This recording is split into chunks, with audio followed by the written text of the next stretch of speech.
जय सिया राम। जय सिया राम।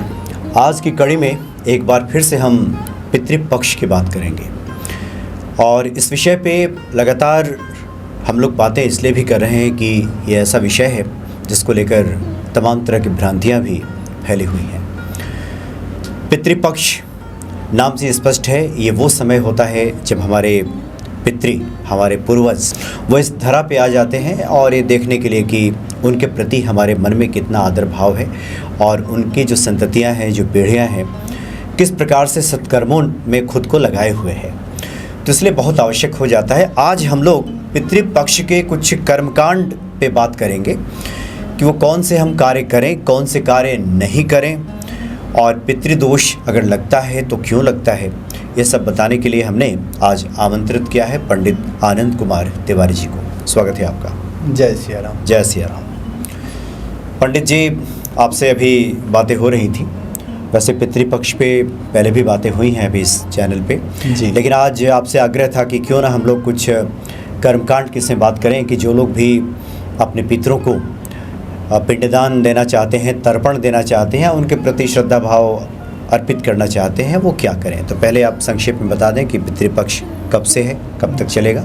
जी जी, अभी कुछ दिन बाद हमारा पितृपक्ष का समय शुरू हो रहा है और ये भाद्रपद महीने के पूर्णिमा तिथि से हमारा पितृपक्ष का समय शुरू होता है। अच्छा। और पूर्णिमा तिथि को, भाद्रपद महीने के पूर्णिमा तिथि को हमारा पूर्णिमा का श्राद्ध होता है और उसके बाद अपना जो प्रतिपदा से जो हमारा श्राद्ध शुरू होता है वो अमावस्या तक चलता है। और इसमें हम प्रतिपदा से लेके और अमावस्या तक जिन लोगों की जिस प्रकार से तिथियां होती हैं और उन तिथियों पर उनका तर्पण, दान, पिंडदान इत्यादि सब किया जाता है।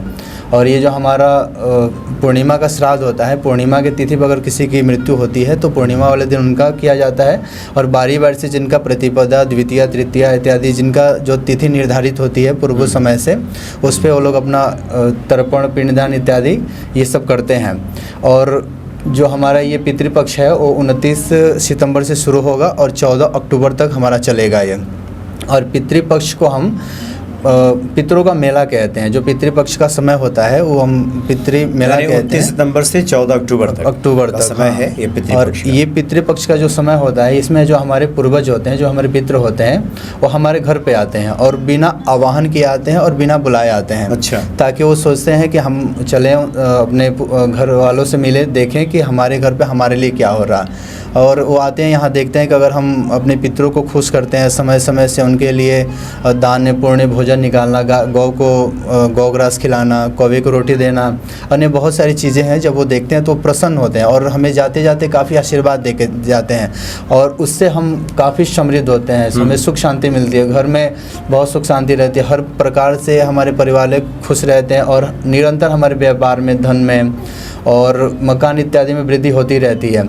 लेकिन जब वो पितृपक्ष में हमारे घर पे आते हैं, अगर हम अपने घर में लड़ाई झगड़ा करते हैं या किसी प्रकार से हम अपने पितृ को नाराज़ करते हैं तो भी हमसे नाराज़ होते हैं, दुखी होते हैं और जाते जाते अगर उनके अनुसार उनका मान लीजिए भोजन जो उनको ज़्यादा पसंद है, अगर हम पितृपक्ष में उनको नहीं देते हैं, उनके तिथि पे कोई किसी ब्राह्मण को भोजन नहीं कराते हैं या तर्पण या कोई पिंडदान हम नहीं करते उनके निमित्त, तो वो नाराज़ होते हैं और जाते जाते हमें वो आशीर्वाद की जगह पे हमें मतलब कुछ गलत आशीर्वाद देके जाते हैं, जिससे हम आगे तरक्की नहीं कर पाते, अच्छे कार्यों में बाधा आने लगती हैं। तो बहुत सारी ऐसी चीज़ें होती हैं जो पितृपक्ष में हम अपने पितरों के नाम से करेंगे तो ज़्यादा उसका पुण्य फल मिलेगा।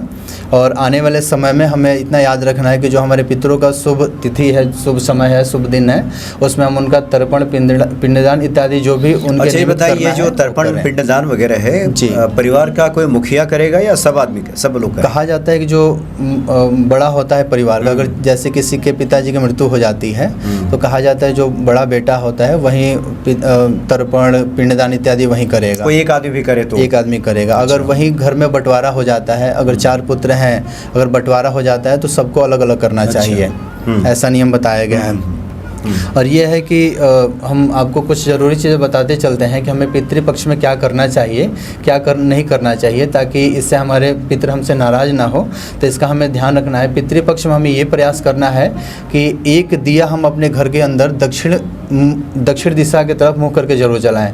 ऐसा करने से हमारे पितृ हमसे खुश होते हैं। और दक्षिण दिशा जो होती है हमारे पितरों की होती है, या यम देवता का उसको द्वार कहा जाता है। तो इधर एक दिया हमें ज़रूर जलाना चाहिए। और पितृपक्ष में हम लोग को बिल्कुल लड़ाई नहीं करनी चाहिए। इसका हमें विशेष ध्यान रखना है कि परिवार के कोई भी सदस्य हो, बड़ा हो, छोटा हो, बच्चा हो इत्यादि, कोई भी हो, ना उसे हमें लड़ाई करनी है, ना किसी के साथ अन्य के साथ हमें लड़ाई करनी है। और ये भी कहा गया है कि जैसे हम जब पितृ तर्पण करते हैं और पितरों के निमित्त कुछ भोजन बनाते हैं, तो महिलाओं को इस चीज़ का विशेष ध्यान रखना है कि जब उनको मासिक धर्म हो तो उस समय पितर का जो भोजन होता है उसका भोजन बिल्कुल ना बनाए। घर के जो अन्य सदस्य हैं वो भोजन बना सकते हैं, या घर का कोई लड़का है वो भी भोजन बना सकता है। ये उनको ज़्यादा ध्यान रखने की ज़रूरत है। और पितृपक्ष के दौरान हमें ये भी ध्यान रखना है कि शाम के समय में हमें झाड़ू बिल्कुल नहीं लगाना है। ऐसा करने से हमारे पितर हमसे नाराज़ होते हैं। और जो हम पितर के लिए भोजन बना रहे हैं वो ऐसा हम भोजन बनाए जो हमारे पितरों को पसंद आए, न कि हमें पसंद आए। उनको जो पसंद हो आप वही बनाएं, ताकि वो उस भोजन को थोड़ा भी ग्रहण करें तो उनको लगे कि हमारे हिसाब से जो भोजन बना है काफ़ी स्वादिष्ट बना है। और पितृपक्ष के समय में आपको जो पूर्णिमा तिथि है और जो अमावस्या तिथि है उसके बीच में जितने भी आपको दिन मिल रहे हैं उस दिन में आपको प्रयास करना है कि गाय के लिए 1 रोटी, कौवे के लिए रोटी, और अन्य पशु पक्षी के लिए आप चाहें तो 1 रोटी अपने छत के ऊपर भी रख सकते हैं, ताकि अगर पितृ हमारे जिस स्वरूप में आए, गाय के अगर स्वरूप में सभी देवी देवताओं का वास होता है हमारा, तो जिस स्वरूप में आए उसे बस ग्रहण कर और प्रसन्न हो और हमें प्रसन्नता का आशीर्वाद देते हुए जाएँ। ऐसा हमें करना है। और ये भी है कि जिस तिथि पे जिस जातक की मृत्यु हुई है उस तिथि पे आपको कुछ अच्छे कार्य करने हैं। ब्राह्मणों को भोजन कराना, दान करना, पिंड दान करना, ये सब करना ज़्यादा उचित रहता है। और आपको ये भी प्रयास करना है कि कुसा का इस्तेमाल करें। जब भी घर में आप पितृ कार्य कर रहे हैं तो कुसा आप लें और कुसा के साथ ही अपने पितृ तर्पण करें। वैसे ब्राह्मण जो भी आपके घर पे आएंगे, अगर आपके पास नहीं है तो स्वयं लेके ही आते हैं, तो उससे भी आपका काम चल जाएगा। तो आपको कुसा का भी इस्तेमाल करना है। और कुछ मैं ऐसी बातें बता देता हूँ कि पितृपक्ष में हमें क्या करना चाहिए और क्या नहीं करना चाहिए। तो हमने कुछ अलग बताया और कुछ अलग मैं बता देता हूँ जो हमारे लिए काफ़ी अनिवार्य होता है और ये हमें बिल्कुल नहीं करनी चाहिए। तो पितृपक्ष में यह है कि जो पिंडदान करने वाला है या तर्पण करने वाला व्यक्ति है उसको पितृपक्ष के दौरान, यानी पूर्णिमा से लेके, लोग कहते हैं कि पूर्णिमा पे वो लोग दाढ़ी बनवा सकते हैं, लेकिन मैं मना करूंगा उसके लिए कि आप पूर्णिमा से लेकर अमावस्या के बीच तक, जब तक आपके पितर की तिथि नहीं आती तब तक आप अपना दाढ़ी, बाल, मूछ, नाखून इत्यादि न बनाएं। और जब उनकी तिथि आ जाती है और उस तिथि पे जब आप उनका तर्पण इत्यादि करते हैं तो उस तिथि पे आप इन सब चीज़ को बना के और स्नान करके और उसके बाद एक कोई वस्त्र धारण करें। प्रयास करें कि जो नया वस्त्र आप लें वो समय से पहले खरीद लें, पितृपक्ष के समय से पहले खरीद लें और उसका इस्तेमाल करें आप। और उसके बाद आप इन सब कार्यों को करेंगे तो ज़्यादा अच्छा रहेगा।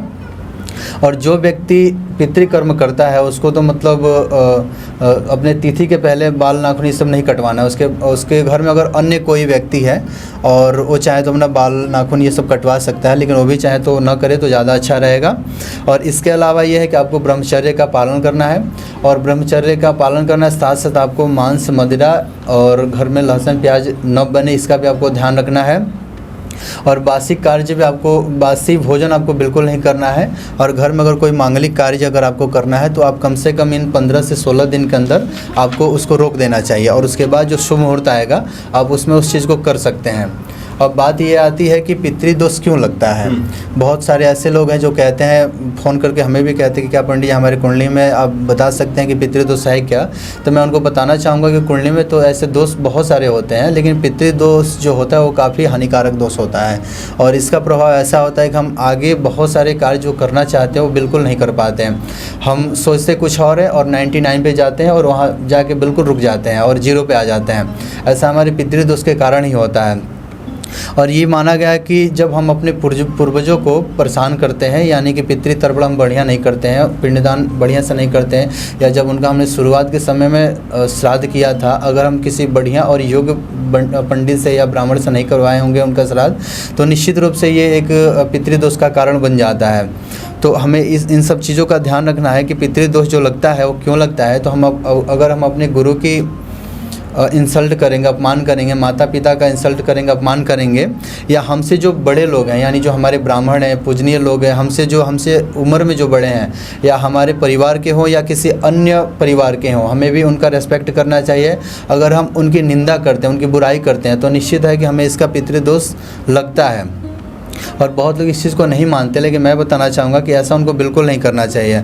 जब व्यक्ति के पूर्वज उनसे नाराज़ होते हैं तो पितृदोष के चांसेस ज़्यादा बढ़ जाते हैं। हमें प्रयास करना है कि अपने घर में जब भी कोई मांगलिक कार्य करें तो उनका एक फ़ोटो दक्षिण के तरफ लगा देना चाहिए और उनको समय समय से उनकी पूजा करनी चाहिए। इससे हमारे पितृ हमसे प्रसन्न रहते हैं और आने वाले समय में हमसे खुश रहेंगे, तो हमें अच्छा आशीर्वाद दे के ही जाएंगे।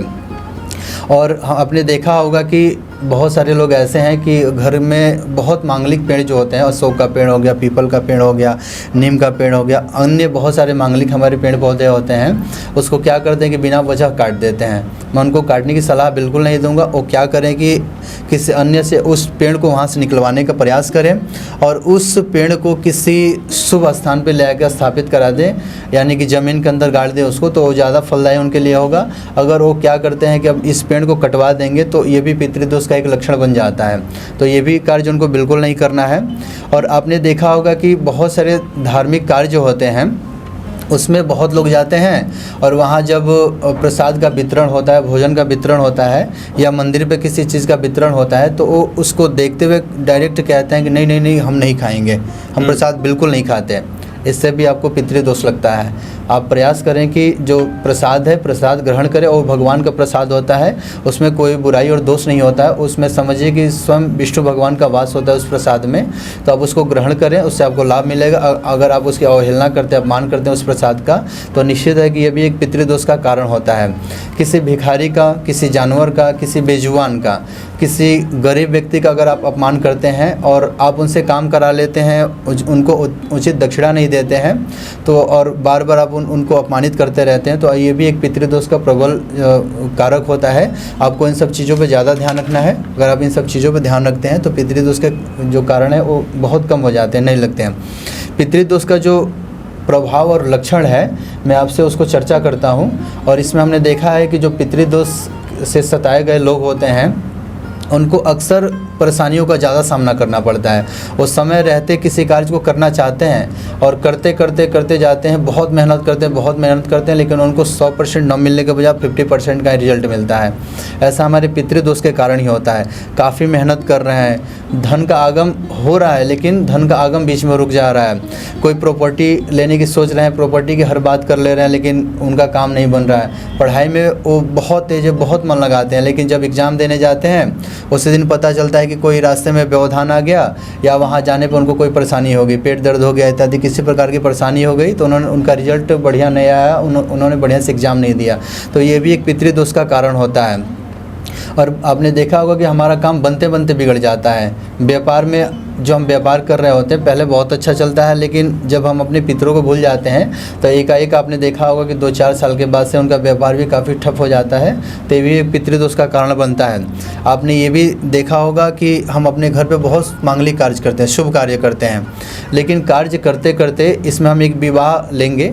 विवाह हम देखते हैं कि हमने सब कुछ ओके कर दिया और तिलक भी चढ़ गया, विवाह का भी समय आ गया, और जब विवाह का अंत समय आता है तो हमने देखा होगा कि एक मामूली सी बात पे, छोटी सी बात पे वो विवाह वहाँ रुक जाता है, यानी कि विवाह का जो रिश्ता होता है वहीं स्टॉप हो जाता है, बंद हो जाता है। तो ये भी एक पितृदोष का ही प्रबल कारक होता है। जब अपने ही आपको धोखा देने लगे, यानी जो हमारे आसपास बैठे हुए हमारे भाई हों या कोई भी हो, जब वही हमें धोखा देने लगे और हम जानते हैं कि वो हमें धोखा दे रहे हैं, लेकिन हम फिर भी हम उन पर भरोसा करते हैं और वही हमें धोखा देने लगे और धोखेबाजी वाले अगर हमसे वो सौदा करने लगे, तो समझिए कि ये भी एक मजबूत पितृदोष का कारक माना गया है। परिवार में अगर संतान की उत्पत्ति नहीं हो रही है, हम ये देख रहे हैं कि हम 2 साल 4 साल भगवान का इंतजार करें कि आज हमें प्रभु संतान देंगे, लेकिन एक समय ऐसा आता है कि 2-4 साल 5 साल 10 साल बाद हमें संतान की उत्पत्ति नहीं होती है, तो हम ये कहेंगे कि इसमें भी हम एक पितृदोष का कारक मानेंगे। और आपने ये भी देखा होगा कि हमारे घरों में पुत्रियों का ज़्यादा उत्पन्न होना, ये भी एक पितृदोष का कारण है। यानी कि अगर हमारे पूर्वज हमसे प्रसन्न रहेंगे, पितृ हमसे प्रसन्न रहेंगे, तो स्वतः ही आशीर्वाद देंगे और हमारे घर में मांगलिक के साथ साथ और भी मांगलिक कार्य होते रहेंगे। लेकिन अगर हमसे वो प्रसन्न नहीं रहेंगे तो निश्चित रूप से हमें परेशानियों का सामना करना पड़ेगा, हमारी वंश वृद्धि रुक जाती है। तो ये सब हमारे जो कारक होते हैं वो पितृदोष के कारक होते हैं और लक्षण होते हैं, इसका प्रभाव यही होता है और इससे मतलब बचना हमें काफ़ी ज़रूरी है। मैंने आपको जो भी ये सब चीज़ें बताई हैं, आप ये प्रयास करें कि इनको आप करें, लेकिन बहुत सोच समझ के करें या किसी जानकार व्यक्ति से इसकी जानकारी लेकर उसके बाद करें तो ज़्यादा अच्छा रहेगा। मैं आपको कुछ छोटे छोटे उपाय बता देता हूँ ताकि आप उसको करके अपने पितृदोष को कम कर सकते हैं।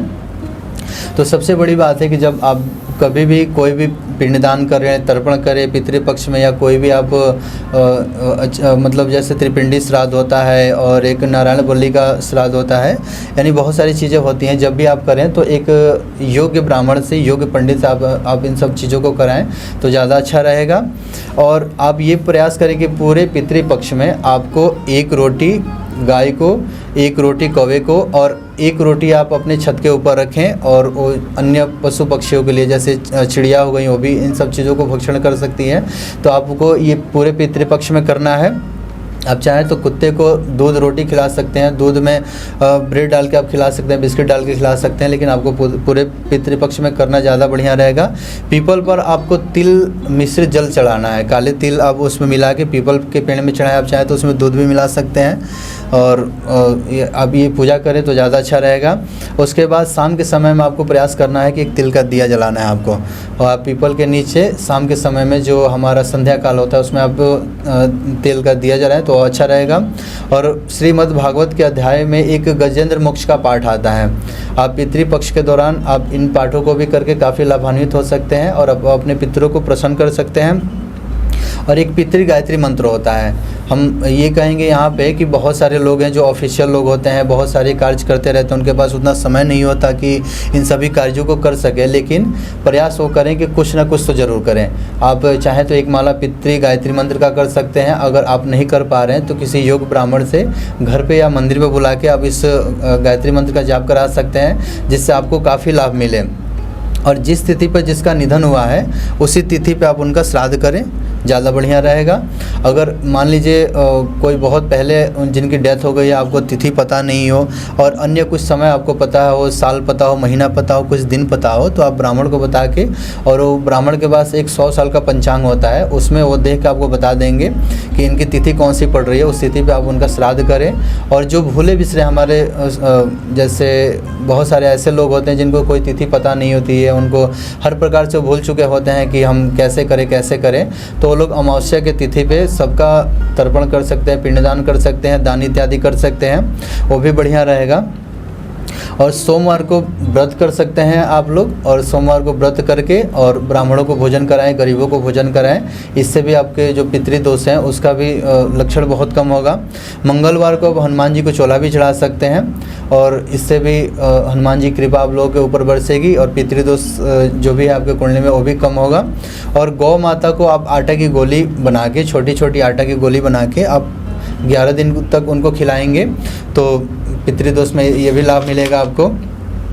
अब और आपको ये भी ध्यान रखना है कि जब भी आप कोई घर पे छोटा कार्य करें या बड़ा कार्य करें, जैसे आप घर पे सत्यनारायण भगवान का कथा करवाते हैं या विवाह का कोई उत्सव करते हैं या घर पे सुंदरकांड का पाठ करते हैं, तो कम से कम अपने पूर्वजों को याद कर लें, उनको भी धूप दीप नैवेद्य और माला अर्पण जरूर करें। इससे आपके पितर आपसे प्रसन्न रहेंगे। और पूर्णिमा के दिन आप कहीं भी तीर्थ स्थान पे जाके, गंगा जी में, यमुना जी में, किसी भी तीर्थ स्थान पे जाके, और अगर आप वहाँ पे स्नान दान इत्यादि करते हैं तो आपकी जो कुंडली में पितृदोष का निर्माण हो रहा है वो भी बहुत मतलब कम हो जाएगा और आपके पितृ आपसे खुश रहेंगे, प्रसन्न रहेंगे। और आप इन सब चीज़ों को करके और काफ़ी लाभान्वित हो सकते हैं।